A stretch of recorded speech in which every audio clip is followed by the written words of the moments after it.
Welcome everybody back to tacosandgeeks.com. Justin here, and today we're back with more video game reviews. Today I'm going to be reviewing the RPG Monarch. As always, I give you a brief synopsis, so here we go. How far will you go to save the ones you love? Could you face the threats that surround you? Could you face yourself? Your world is plunged into madness when the mysterious mist surrounds Shin Mikado Academy. In order to save your friends, you enter the Otherworld, a demon-filled dimension beyond the real world. Within this enigmatic realm, you must learn to harness your authority of vanity and conjure a platoon of fiends whose powers come from the ego of their masters. Develop your ego through various psychological tests to enhance the power of your fiends, and lead your forces into battle to fight with and against the 7 Pactbearers that is corrupting the academy. Embrace the power of your madness to gain strength, but take care not to dwell too far, lest you risk losing yourself. Fellow students and instructors will lend you their aid in your quest to resolve the anomalies throughout the campus. This was a fun but dark JRPG, very dark in tone. And one thing I really did like is the presentation of this. Just to talk a little bit about the story, without spoilers, of course. You are said protagonist. I named my protagonist Shinji, and let's just say for my playthrough purposes, Shinji. So you play Shinji, who goes into the academy and he loses his memory. He has no memory. He doesn't, remember a lot about his past or anything else like that.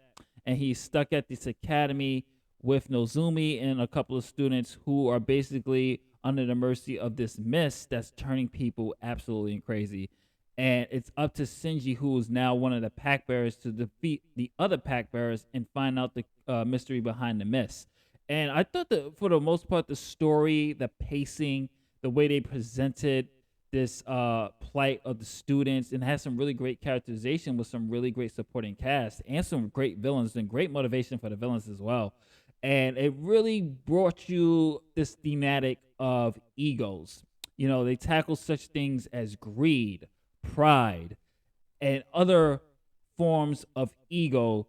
And I thought it did very well of really depicting certain egos, such as greed, by illustrating with a particular antagonist or protagonist, and some of the dualities that go with having such pride and ego. So for the most part, I thought the story was very good. Dark at points, some really dark moments in this story, especially this one part where I won't spoil it, but it's early in the game where it involves some students on the roof, and you just go, wow. So overall, really did enjoy the story. Definitely one of my favorites so far for JRPGs. And let's talk a little bit about the gameplay and the graphics. This was recorded on my Nintendo Switch Lite. All gameplay is for Nintendo Switch Lite. And thank you for NAS America for the review copy, by the way. And for the graphically, if you played such games as the Calaglia Effect, it has the same type of aesthetics, and especially even gameplay-wise as well. It feels like it was made by the same people. It still has that same type of vibe. And one thing I really did enjoy is the way the game looks. It looks great. It still has that type of anime aesthetics that you're used to, but for the most part, it ran very well. I will say that as far as frame rate, I did see a little bit dips here and there during the battles. That's only because I was probably in a really heavy, had a lot of enemies and had a lot of heavy animation was going on, and the frame rate drop was like literally 5 seconds. 1 2 3 4 5. It goes so quickly you barely even noticed it. Now, as far as the gameplay, this is a turn-based JRPG strategy game, and you are going to get your ass kicked. So for anyone who wants a breeze, even on casual mode, you're getting your ass kicked. So don't think this is going to be a walk in the park RPG. This does not hold your hand when it comes to gameplay, when it comes to strategy. You are going to have to think. You're going to have to be on your toes, and you're going to have to position your team, the people that you're using, controlling very well, or you're going to suffer the consequences. And one thing I really did enjoy is that aspect, the challenge of it. You really have to be on your toes with this. Now, you're armed with a couple of things, such as your arts, which you will gain more of as you level up and as you continue to play the story. You will get a skill chart, which I'll talk about a little bit. But you also have your authority, which is the power of your ego. Think of that as your magic power, your MP, on what you're able to do.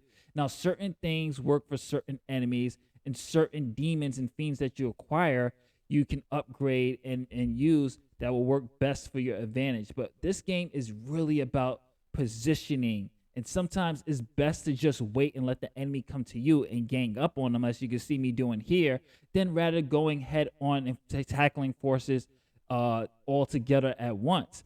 It's all about timing, precision, and making sure you have the right team. And for the most part, I did enjoy the challenge of that. Now, when it comes to the level up system, this is where things get even more challenging, because you have to really, depending on how you did on battle, you won't probably get as much points. So it's best to either replay that battle or just grit your teeth and just keep grinding, because your battle will afford you the spirit points that you need to level up. And the crazy part about it is, whatever how much you accumulate, you will have to distribute that to almost everybody. It's wise to distribute your points fairly to each 4 members or core members of your team. Otherwise, they are going to die in these battles because they are lacking the skills. And another twist to this is that you will have to also use those same spiritual points that you get from battle. You might have to use them depending on how good you're doing and how good your power level is. You might actually have to use those same things for the store. We'll get back to the store in a second, but first I want to talk about some of the side missions that the game offers as well. You have, as you progress through the game, you're going to be meeting students throughout the academy, and it's important to actually read their bios, because sometimes the bios are actually going to help you solve puzzles to get extra items, extra equipment that will aid you in your battles. So they took really great care of making sure that you have everything that you need. Now, as I was alluding to earlier, you're going to use your spiritual points to also buy items. So if you're low on energy, if you're low on your madness, which is what happens when you're exploring the map, you are going to need to distribute those points so you can survive in your game. Now, as far as my final thoughts go, this was a brilliant RPG. This was fun. This was hell of a blast here.